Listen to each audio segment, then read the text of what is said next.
let's give it a whirl. Bowls are filled up with gas. We'll turn on the choke, see if it coughs and sputters, just to have some fun.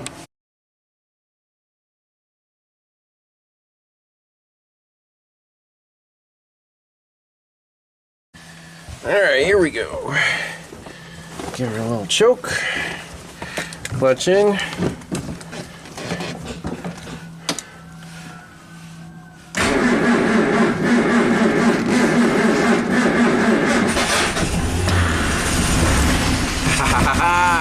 Woo!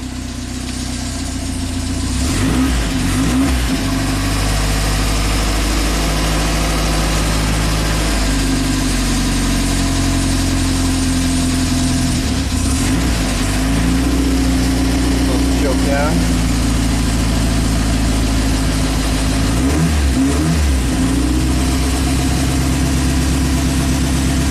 No choke.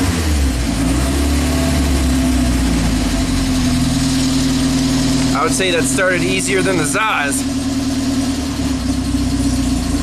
It's even idling.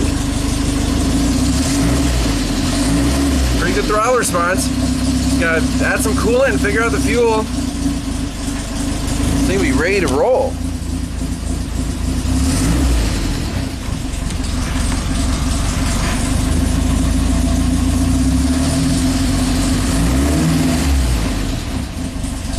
Sweet.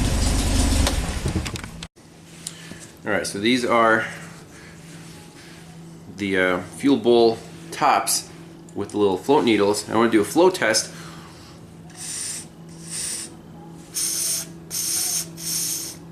Seems to work perfectly. So all we need is that fuel bowl and this thing will run and drive. Look at this thing blew some carbon out of the tailpipe. Jeez. I'm running a little rich in that choke. That's oh man, this car will need a little wash after that. All right, filling up some fluids. Put some washer fluid in there. The sprayers work, the wipers work, amazing. Put in a gallon of coolant. Probably get a little more. I want it to be here, and, the level. Check the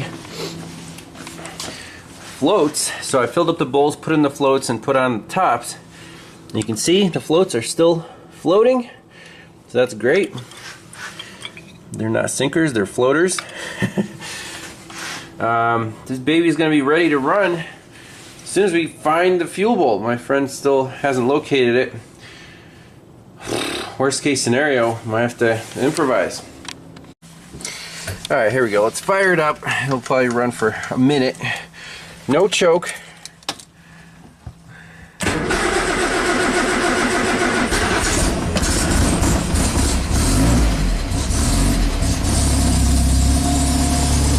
Now I don't know the gear shift pattern here.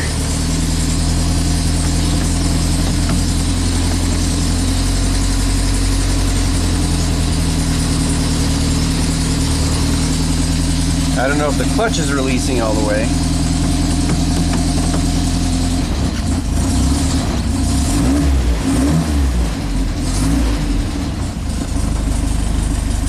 It's a nice idle.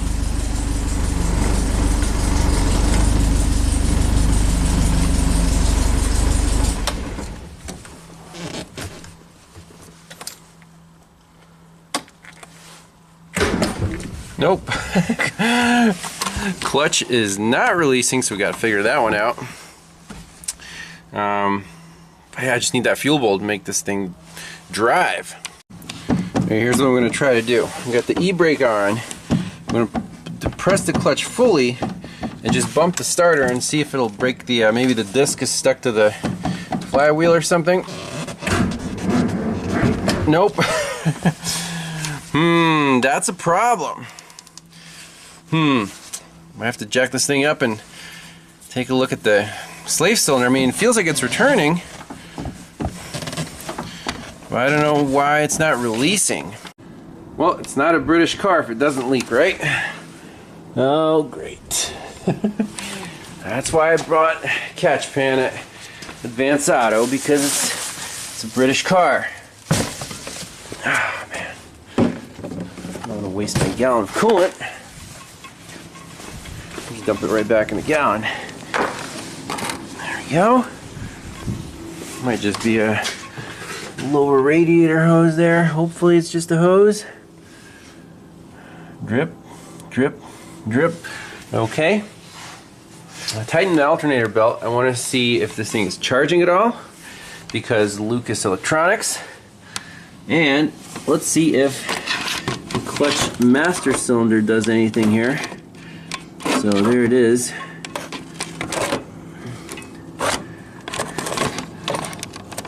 To focus you guys in on that, I press the clutch pedal. Ready?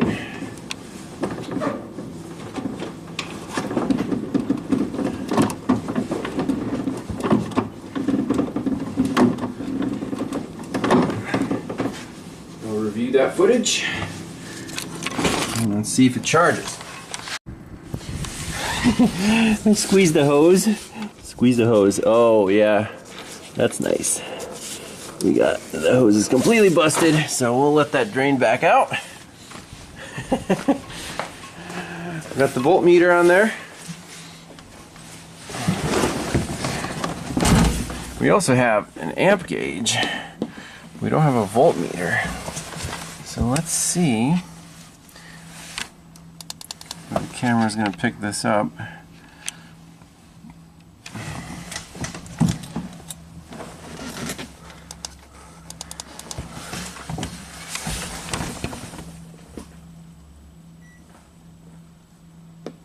Oh, where's my little...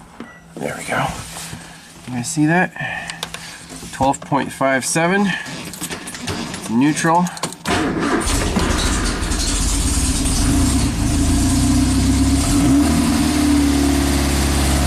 Not charging.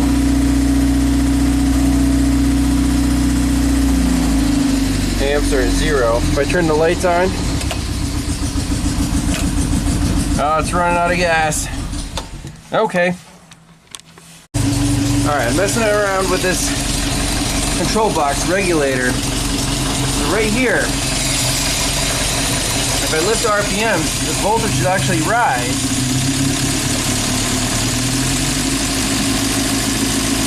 14.3 volts, and you see that spark right there.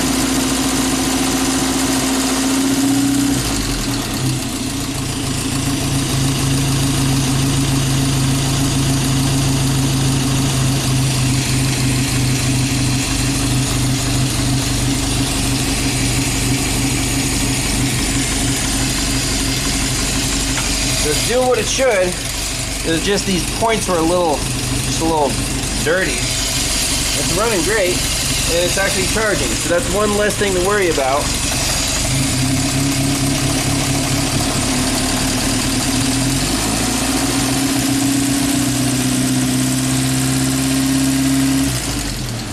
Let's try it with the headlights on.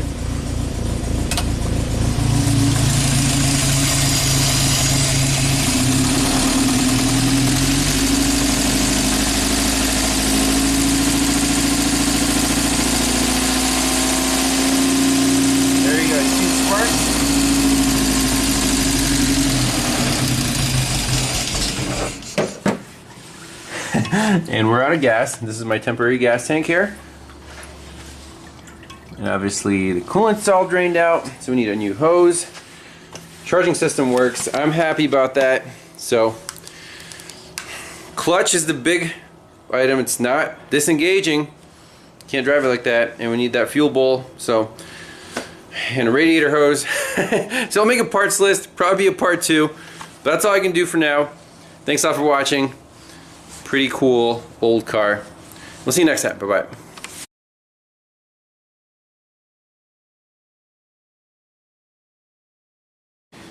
Now we might be in luck. Rick dug through the boxes and found the fuel bowl. This is what we need to get this car actually running. And then the only remaining part will be we'll get a new coolant hose for it, and then we'll see if we can free up the clutch. So a little cork gasket. Feels good, and then it has this really neat little retainer like that, and then from the bottom it screws on there and presses the bolt up. Let's see if this works. It's on there. So we should be able to see gasoline coming through when we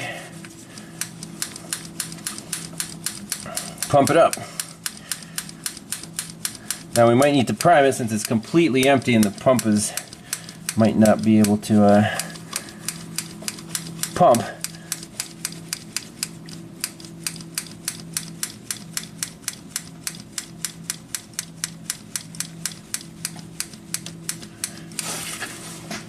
But I think we should be in good shape now.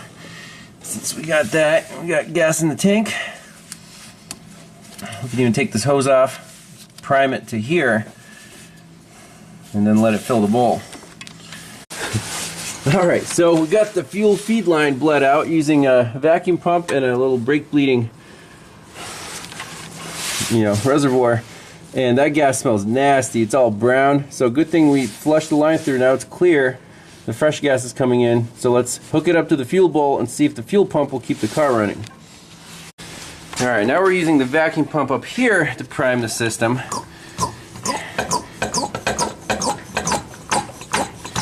Eventually this filter should fill up.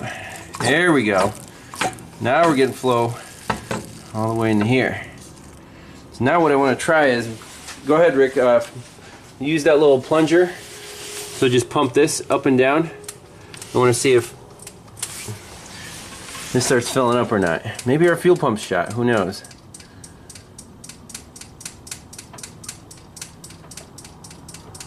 No pumping action? Not really. We can run the car for a second and see if that fills up a little bit. So this thing just fires up. I don't even need to press the gas or anything.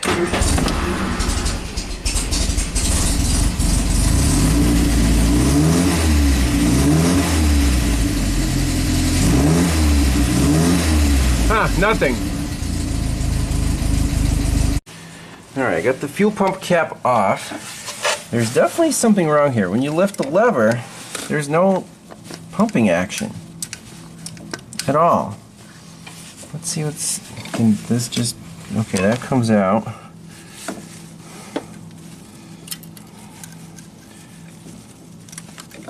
That doesn't do anything.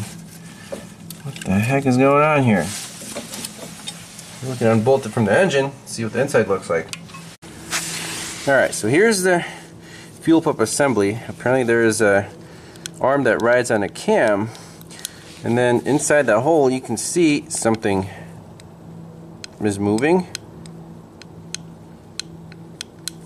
And then this is supposed to be kind of in there and then locked in, I'm assuming.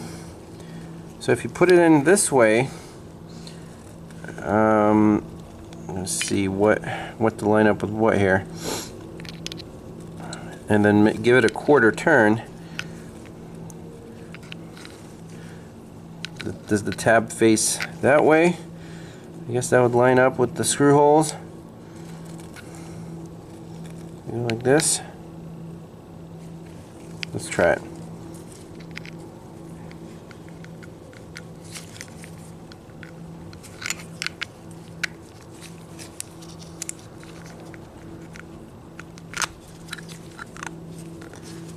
And then quarter turn.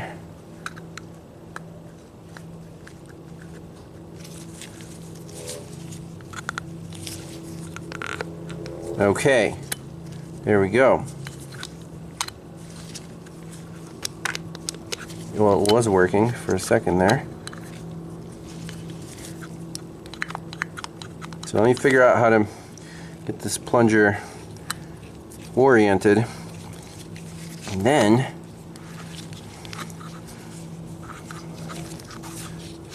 it shouldn't be that hard.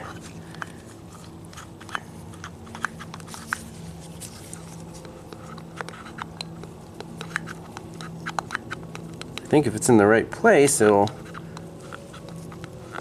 it should work like that. and the fuel is up here. And there's one-way valves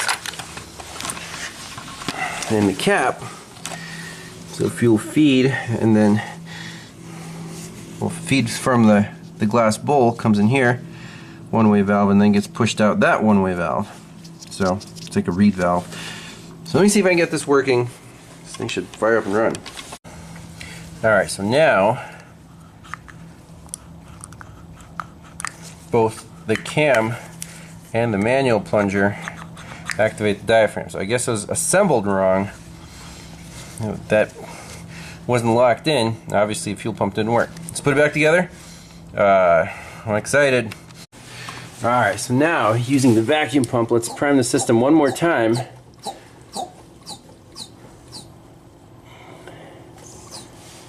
You see the bubbles stop coming there. There we go. Now let's use this pump.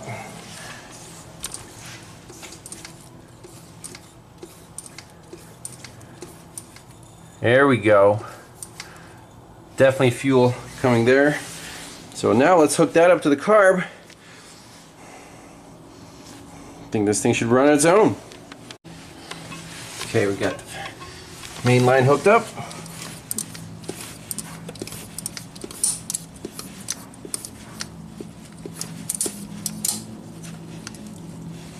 Uh-oh, my little spring came out. Oh no. That little thing broke. Oops. Oh well, no big deal.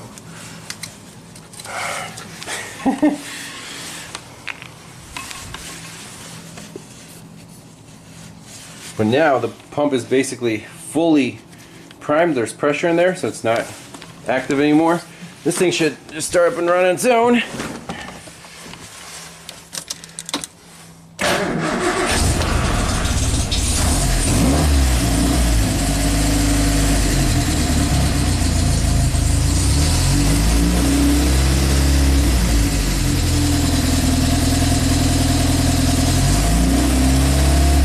We gotta get that coolant hose. And then place your bets now. Will we be able to fix the clutch? No parts required. So far, there's been no parts required. Amazing.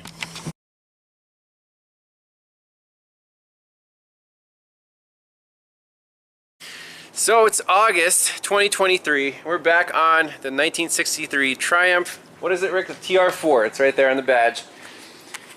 Where did we leave off in March? With the coolant hoses. The lower hose was completely split. It was pissing coolant. You can see 60-year-old rubber. And just got a generic hose at Advanced Auto Parts, Daco, and it slipped right on the pipe. No trimming required. Reused the original clamps. That's nice and tight. Let's fill it with coolant, get it running, and then we have to figure out how to release this stuck clutch. It's stuck to the flywheel. Alrighty, she's filled up with coolant. Let's see if it'll fire up under its own power.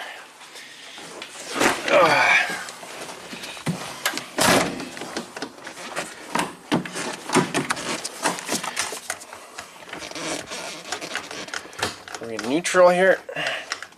Yes, neutral. We'll pump the gas a few times. Give it a little bit of choke. Fire in the hole.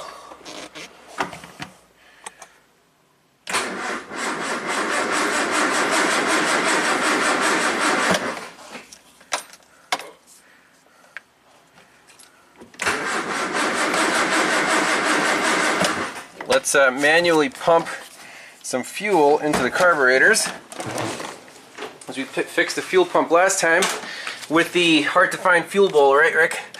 Right.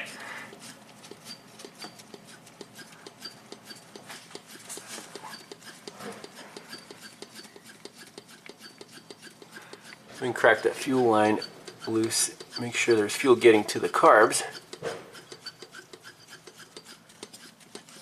There's some fuel in the bowl.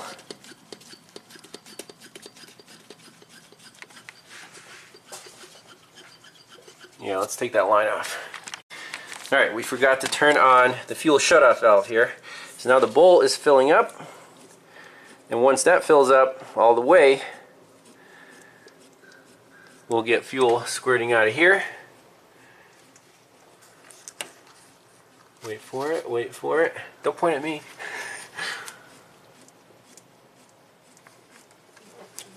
Here we go. Ready?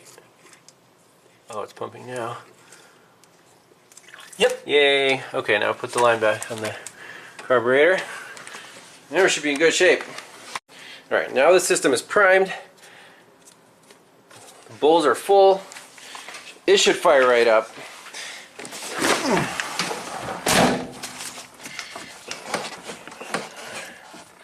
Ready?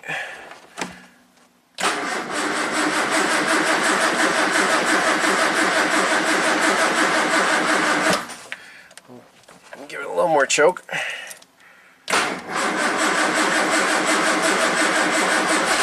There we go. Okay, that was a starter. And try again. Yes! Woo! Is there black soot?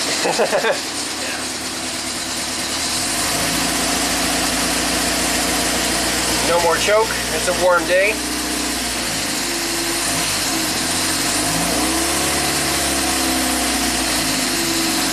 Alright, we'll let it chill here. Now we gotta figure out how to get this clutch free. Well, the car made it this far, and now no more starter action. Crap. So there's definitely something wrong with the starter. If we measure the current on the wire going to the starter, on the 400 amp scale, it's pretty cool. You can manually energize the solenoid just by pushing the button. 450 amps.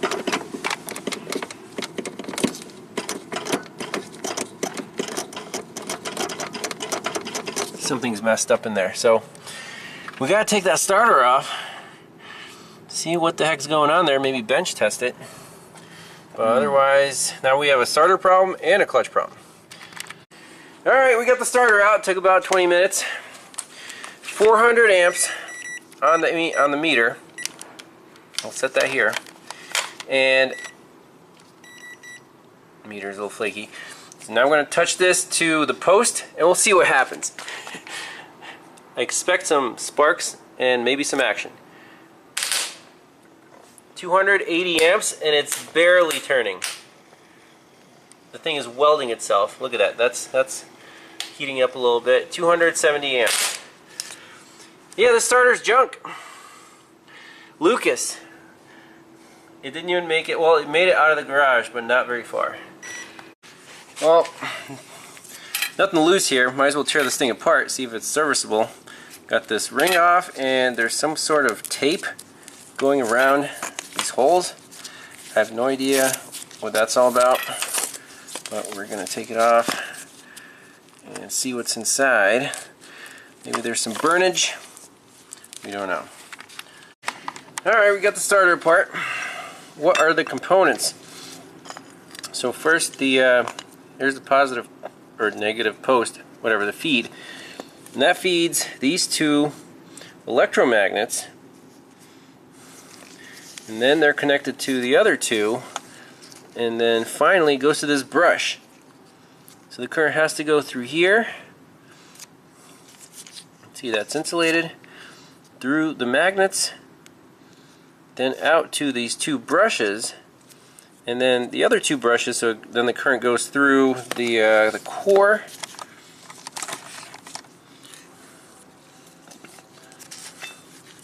And then comes back through the ground brushes. You see there, this brush is just grounded to the case, and so is the one on the opposite side. So what is going on here? Why is this thing misbehaving? Something's shorted. I assume there's this whole assembly. You can see it's really like ancient epoxy. And just wasn't spinning. It was spinning, but very slowly. So we have to get a replacement, maybe a modern type replacement. Hopefully someone makes one. And without that, we can't go too far unless we tow this thing and then try to bump start it, but then the clutch doesn't work. So it's gonna be tough. Okay, we found something interesting. This wire right here is charred. So is it possible? Oh, right there, look at that, Rick. Yep.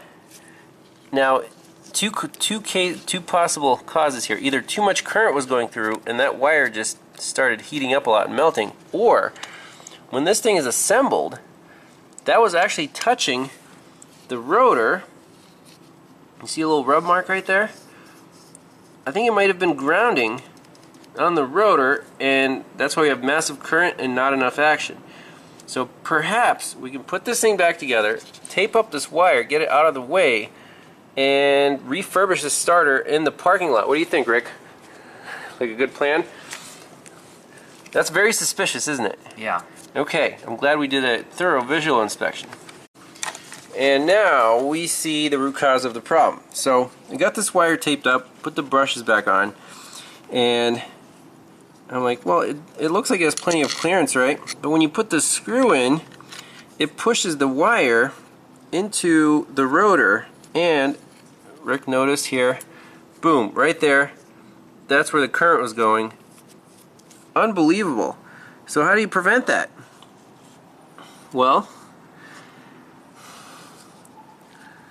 I mean, hopefully the electrical tape will be a long-term solution here, and it'll be far away from the rotating assembly, and it shouldn't short out again. But that wire has to squeeze by the screw, by the rotor, and by that second brush on its way to the magnet. If you get a little short circuit, not good. So, I don't know. Let's see, put it together, see if it spins fine, and then we can finalize this wire. You know, maybe zip tie it to something so it doesn't flop around. Alright, here goes nothing. Place your bets now, Rick. Is this thing going to spin? Yes. It is going to spin. Here we go. Oh yeah, look, 50 amps. Beautiful. Woo! Don't need advance auto for this one. Alright, we'll finalize this, put it back in the car, and then we'll be back to square one with the clutch problem. Alright, starter is reinstalled. Before putting the carburetors back on, let's bench test it.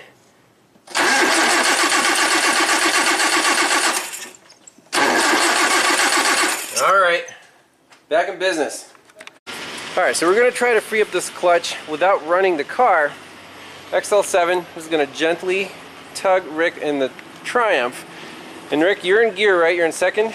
Second gear with the clutch down. Yeah, so Rick is going to hold the clutch down, and I'm going to start pulling him, and if it lets go, he's just going to freewheel. But until then, it's going to keep turning the engine over, and hopefully something will bump loose, right? So here we go. It's like a bump and then boom! Amazing! So it just started freewheeling. We went, what, like 10 feet? Yeah. Okay, so now we'll unhook the tow strap and see if it drives under its own power. Alright, Rick, you hold the camera. Focus on the controls here. Alright, so start it up. Is it going? Oh, nice throttle response. Let's see if it'll go into gear. It did. And now? Uh-oh. I think we definitely broke something. It's not moving at all now. So something broke. Damn it! It definitely worked.